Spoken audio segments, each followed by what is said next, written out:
So hello everybody and आज हम लोग का जो माई सेल्फ हर्षवर्धन एंड आज जो हम लोग टॉपिक स्टार्ट करने वाले that is cell cycle and cell division. So ये नीट पॉइंट ऑफ व्यू से if you are an starting student और if you are a dropper you will be knowing that this is the most important chapter जो हम लोग को पढ़ना रहता है. ठीक है, तो काफ़ी ईजी चैप्टर है. ठीक है, तो मैं इसको NCERT वाइज पढ़ाऊँगा. तो बेसिकली मैं तुम्हें अगर बेसिक कंसेप्ट बताऊँ सेल साइकिल की वो कैसे होती है, तो याद रखना सेल साइकिल का मतलब पहले क्या होता है. जो सेल साइकिल होता है इसका ये मतलब है कि लेट्स टेक ए सेल है. ठीक है, इसने क्या किया, 2 डॉटर सेल्स 2 प्रोजनी प्रोड्यूस किया. ये 2 प्रोजनी, तो इसका ये मतलब है कि सेल डिवाइड कर रहा है. तो इसके लिए पूरा एक प्रोसेस हो रहा है. ठीक है, उस प्रोसेस को हम लोग क्या कह रहे हैं, सेल साइकिल कह रहे हैं. बेसिकली जो सेल साइकिल होता है वो 2 पार्ट में डिवाइड हो जाता है. जो फर्स्ट पार्ट कहलाता है that is called mitosis and the second part is called your meiosis. तो हम लोग को 2 पार्ट याद रखना है. That first part is called mitosis and the second part is called meiosis. Okay, तो यहाँ पे क्या लिखा हुआ है, यहाँ पे लिखा है कि the cell division is a very important process in all living organism. Obviously because अगर तुम्हारा एक अमीबा भी है वो भी अगर ग्रो कर रहा है तो सेल साइकिल से कर रहा है. अगर ह्यूमन बॉडी ग्रो कर रही है इतने छोटे से इतने बड़े, ये भी सेल साइकिल से ग्रो कर रही है. DNA replication and cell growth also takes place. तो अब मान के चलिए ये आपकी बॉडी है. ठीक है, आपके पेरेंट्स की बॉडी है और ये आपकी बॉडी है. तो ये DNA कहाँ से आया, ये DNA ऑब्वियसली कहाँ से आया, पेरेंट बॉडी से आया. तो the parent body is responsible for giving the DNA to its child. Okay, ना DNA रेप्लिकेशन होता है, सेल ग्रोथ होता है. तो इसको हम लोग क्या करते हैं, कोऑर्डिनेटेड के जगह हम लोग ये भी कह सकते हैं कि जो सेल साइकिल होता है प्लस जो DNA रेप्लिकेशन होता है ये कैसे हो रहा है, यहाँ पे कैसे हो रहा है, एक तरीके से हम लोग बात करें तो साइमल्टेनियसली हो रहा है. This process is occurring simultaneously. तो यहाँ पे एक लाइन तुम लिख सकते हो कि this process is occurring simultaneously. मतलब सेल डिवाइड भी करके DNA भी डुप्लीकेट कर रहा है या रेप्लिकेट कर रहा है, जो भी तुम कहो. ठीक है ना. Sequence of events that cell duplicates is genome. ये बहुत इंपॉर्टेंट लाइन है because this is the important statement based question जो आता है. तो यहाँ पे हम लोगों ने क्या बोला कि the sequence by which events by which cell duplicates is genome. genome मतलब genetic constituent को, और synthesize करता है other constituent of cell and eventually divide into 2 daughter cells is termed cell cycle. other constituent कहने का इसका क्या मतलब है, other मतलब जैसे माइटोकॉन्ड्रिया, एंडोप्लाज्मिक रेटिकुलम, तुमने अभी सेल चैप्टर पढ़ा था, उसमें कितने सारे अलग अलग सेल ऑर्गेनेल्स हैं. तो अगर इनको भी बनाना है तो हम लोग क्या यूज़ करेंगे, हम लोग इसी प्रोसेस को यूज़ करेंगे. Although cell growth in terms of cytoplasmic increase is a continuous process but DNA synthesis occur only during one specific stage in cell cycle. ठीक है, मतलब मान के चलो ये सेल है, इधर से बड़ा हुआ, ये और बड़ा हुआ, तो साइटोप्लाज्म तो इंक्रीज कर ही रहा है, तो कंटिन्यूसली इंक्रीज कर रहा है बिकॉज घर उसका बड़ा हो रहा है. लेकिन इसमें कौन सा DNA सिंथेसाइज होगा, ये किसी स्पेशल प्रोसेस स्पेसिफिक एरिया में हो रहा है या स्पेसिफिक स्टेप्स में ही हो रहे हैं. Okay, not in all steps. Okay, The replicated chromosomes are then distributed to daughter cell and these events are themselves under genetic control. तो याद रखना. ठीक है, तो ये जो सबसे पहले के तुम्हारा सेल साइकिल से तुम क्या क्या इंपॉर्टेंट बात कर रहे हैं, हम लोग क्या क्या इंपॉर्टेंट लाइंस बात करेंगे. हम लोग सबसे पहले बात करेंगे जो सेल साइकिल है. ठीक है, जो सेल साइकिल है ये क्या है, इसमें DNA रेप्लिकेशन भी है. DNA रेप्लिकेट कर रहा है कि नहीं कर रहा है, कर रहा है जी. ठीक है, सेल की साइज़ इंक्रीज़ कर रही है कि नहीं कर रही है जी. ठीक है, सेल की साइज़ क्या DNA रेप्लिकेशन हर स्टेप में हो रहा है, नो. किसी स्पेसिफिक, तो स्पेसिफिक प्रोसेस है इसके अंदर. ठीक है, पर cell size continuous cytoplasmic increase है, कंटिन्यूअस साइटोप्लाज्मिक इंक्रीज है. ठीक है, कंटिन्यूअस साइटोप्लाज्मिक इंक्रीज है. DNA का क्या हो रहा है यहाँ पे, DNA का डिस्ट्रीब्यूशन, DNA का डिस्ट्रीब्यूशन क्या है हमारा, पॉसिबल है. Okay, now coming to our next topic जो हम लोग अब मेन चैप्टर पे आते हैं. ये हम लोगों ने कर लिया. तो तुम ये डायग्राम देख रहे हो, ये डायग्राम एक यही ऐसा डायग्राम है जो तुम्हें सेल साइकिल पूरा समझा देगा. तो ये डायग्राम तुम्हें याद रखना है. ठीक है, इस डायग्राम को क्या करके रखना है, तुम्हें इस डायग्राम को पूरा याद करके रखना है. ये जो तुम्हारा डायग्राम है ये क्या करेगा, पूरी सेल साइकिल को तुम्हें समझा देगा. तो पढ़ते हैं इस डायग्राम क्या लिखा है.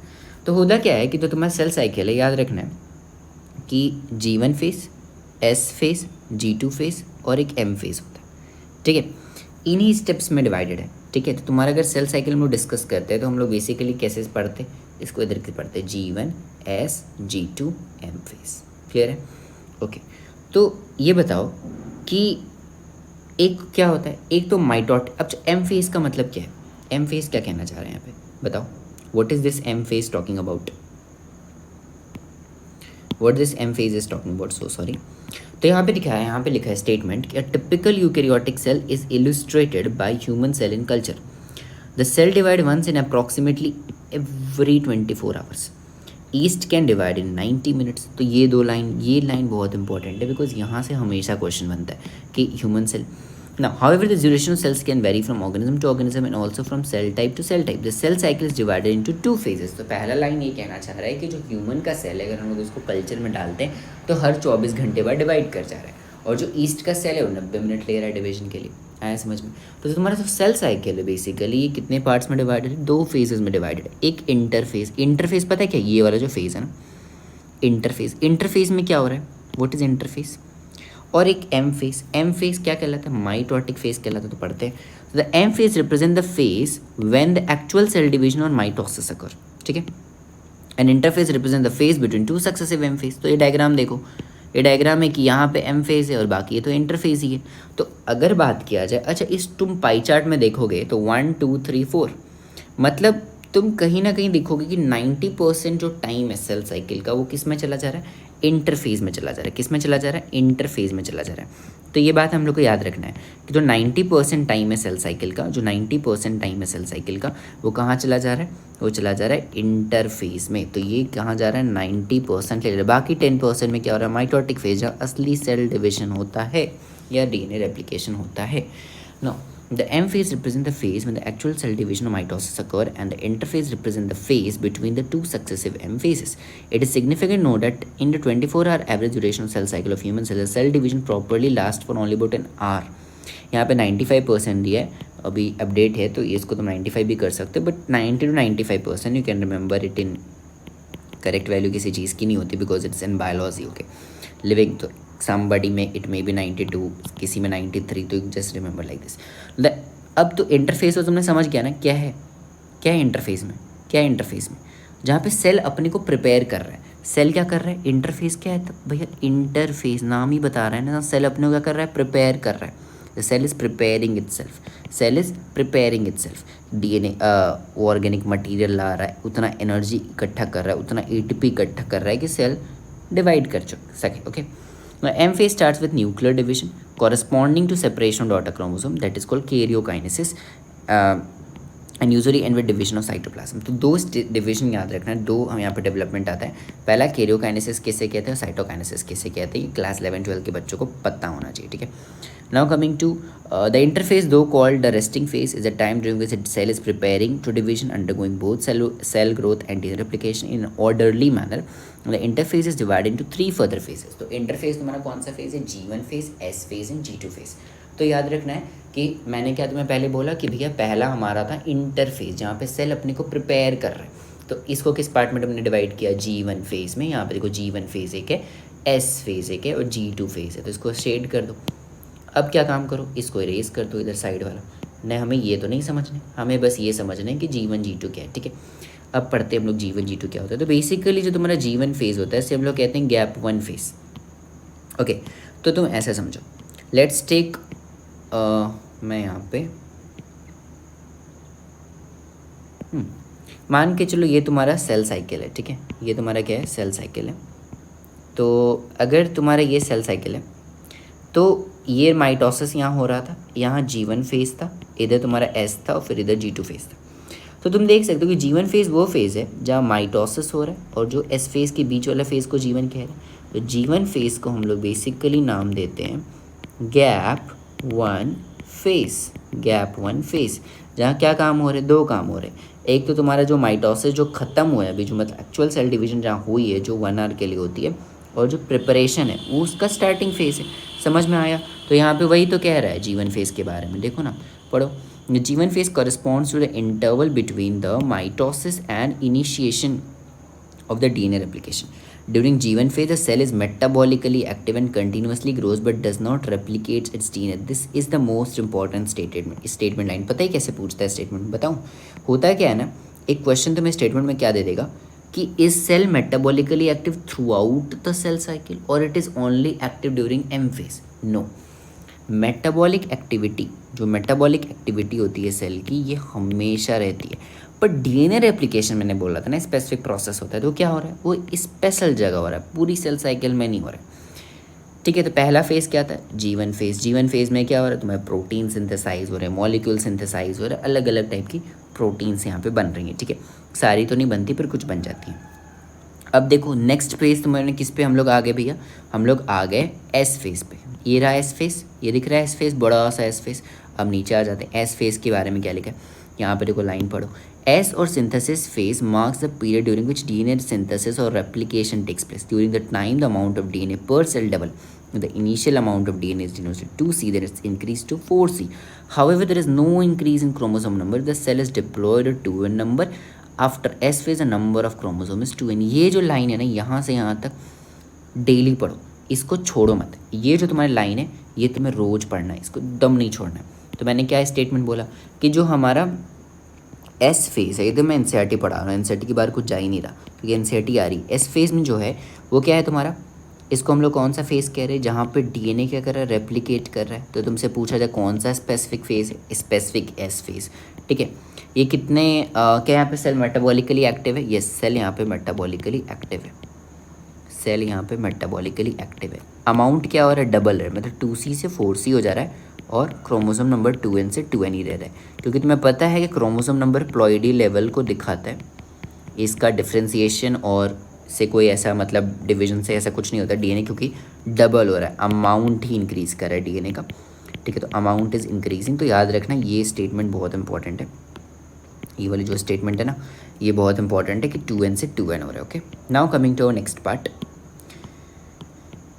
Now coming to in animal cell during the S phase, DNA replication begin in the nucleus and central duplicates in the cytoplasm. ये स्टेटमेंट पढ़ लो। प्रोटीन ओके, नेक्स्ट यहाँ पे फेज बता दिया हम लोग को, G2 फेज। देखो यहाँ पे G2 phase, protein are synthesize in preparation of mitosis complete. तो यहाँ पे तुम्हारा G2 फेज में प्रोटीन की सिंथेसिस होती है। मैंने बोला था कि जीवन में भी होती है, तो जीवन में भी होती है पर मेजर बोला जाए तो G2 में होती है, ठीक है। तो अगर पूछा जाए मेजर प्रोटीन की सिंथेसिस कहाँ हो रही है, सो मेजर प्रोटीन की सिंथेसिस जो तुम्हारी है it is occurring in the G2 phase. तो if it is a G2 phase then it is going to synthesize the major amount of protein. अब हम लोग आ जाते हैं इधर, ओके। देखो यहाँ पे क्या बता के रखा गया, ये बहुत इंपॉर्टेंट कंसेप्ट है, ठीक है। ये बहुत इंपॉर्टेंट कंसेप्ट है। होता क्या है ना कि कुछ सेल्स ऐसे होते हैं हमारे जैसे बॉडी में, जैसे तुम्हारे मान के चलो हार्ट का सेल, ठीक है, फिर और भी तुम्हारे सेल्स हैं बॉडी में। ये क्या काम करते हैं, ये डिवाइड नहीं करते, they do not divide occasionally, like हमारे स्किन की तरह या जो स्किन के सेलुलर ऑर्गेनिज्म है ये इसकी तरह नहीं डेवलप करते, डिवाइड नहीं करते, सॉरी। तो some cell in the adult animal do not appear to exhibit division, example heart cells, and many other cell divide only occasionally as needed to replace the cells that have been lost because of injury और cell death. और brain के cells एक बार divide उनको डिविजनिंग उनकी बहुत मुश्किल होती है, जो ब्रेन के हमारे न्यूरल सेल्स होते हैं। These cells that do not divide further exit G one phase to enter in inactive stage called quiescent stage of cell cycle. Cell in this stage remain metabolically active. क्या बोलना चाह रहा है statement, होता क्या है कि मान के चलो सेल साइकिल चल रही है, ठीक है, चल रही है, घूम रही है, घूम रही है, घूम रही है, पर बॉडी को लगा कि यहाँ पर मेरे को स्टॉप कर देना है, मुझे अभी और ज़रूरत नहीं है सेल बनाने की। तो सेल क्या काम करेगी, G0 स्टेज में चली जाएगी। G0 स्टेज का जो दूसरा नाम है it is called quiescent stage. Question stage इसको हम लोग कहते हैं। इसमें क्या होता है, सेल काम करता है, ठीक है, मतलब सेल प्रोटीन बनाएगा, सेल इंजाइम्स बनाएगा, सेल डीएनए आरएनए का सब जितने भी प्रोसेस है, जो कंप्लीट मेटाबॉलिक प्रोसेस एक सेल को जिंदा रहने के लिए, लाइव करने के लिए चलती रहेंगी, पर सेल साइकिल बंद हो जाएगी। सेल साइकिल जो डिवीजन की प्रोसेस है वो यहाँ पर रुक जाएगी, मतलब सेल डिवीजन नहीं होगा, मतलब एक सेल से जो तुम्हारे 2 सेल बनने की प्रक्रिया है वहाँ पर पूरे रद्द हो जाएगा, लेकिन सेल मेटाबॉलिकली एक्टिव रहेगी। तो ये स्टेटमेंट बेस्ड क्वेश्चन आता है। Now, in animal mitotic cell division is only seen in diploid somatic cell. However, there are few exception of this where haploid cell also divide mitosis. तो तुम ये याद कर लो, बहुत इंपॉर्टेंट लाइन है, तो रटने वाला चैप्टर है कि बेसिकली 2n वाले जो सेल्स होते हैं ना डिप्लॉइड, ये बना लेंगे, लेकिन कभी कभी हैप्लॉइड सेल्स भी करते हैं लाइक मेल हनी बीज। Against this plants can show mitotic division both haploid and diploid sales, but animal में क्या होता है, सिर्फ डिप्लॉइड सेल्स डिवीजन करते हैं माइटोटिक से। जब पता है ना डिवीजन, मैं बताऊँगा डिवीजन 2 टाइप का होता है, एक होता है माइटोसिस, एक होता है मियोसिस। ओके, क्लियर है। तो ये स्टेटमेंट याद कर लो। तो अभी के लिए बस इतना, हम लोग नेक्स्ट टाइम, अभी मैंने तुम्हें क्या क्या बताया, मैंने अभी तुम्हें उसके बारे में बताया, इंटरफेस के बारे में बताया। तो हम लोग ने अभी क्या क्या डिस्कस किया, हम लोग ने डिस्कस किया इंटरफेस क्या होता है, हम लोग ने डिस्कस किया इंटरफेस कितने समय के लिए लास्ट करता है, हम लोगों ने सेल साइकिल का जो बना था उसके बारे में, हम लोगों ने क्वेश्चन स्टेज के बारे में डिस्कस किया। ये मेरा लेक्चर 1 था सेल साइकिल पे। कल से मैं डिस्कस करूँगा एम फेज़ के बारे में, so B present, okay. And if अगर तुम्हें नोट्स भी चाहिए तो you can just write in the comment box that yeah so I will also make notes for this, yeah I this is an starting so you can understand. And जो मैंने पढ़ा है और जो मैंने और भी जगह से पढ़ के रखा है, तो I am just sharing the knowledge. I hope you like the video. So we going to discuss all this chapter. तो मैं करीब 3-4 वीडियो में इसको ख़त्म कर दूंगा, इस चैप्टर को। सिर्फ NCERT से हम लोग पढ़ेंगे। I am not going to refer any notes, I am just going to, and at last I am going to discuss with you PYQs of NEET, okay. From NEET 2019 we are going to discuss mainly PYQs, because उसके पहले वाले PYQs like या it's okay but like not that important, क्योंकि अभी तुम्हारे statement based question, AR question बहुत आ रहे हैं, तो हम लोग इनके PYQs पे ज़्यादा फोकस करेंगे, okay. Bye bye, all the best.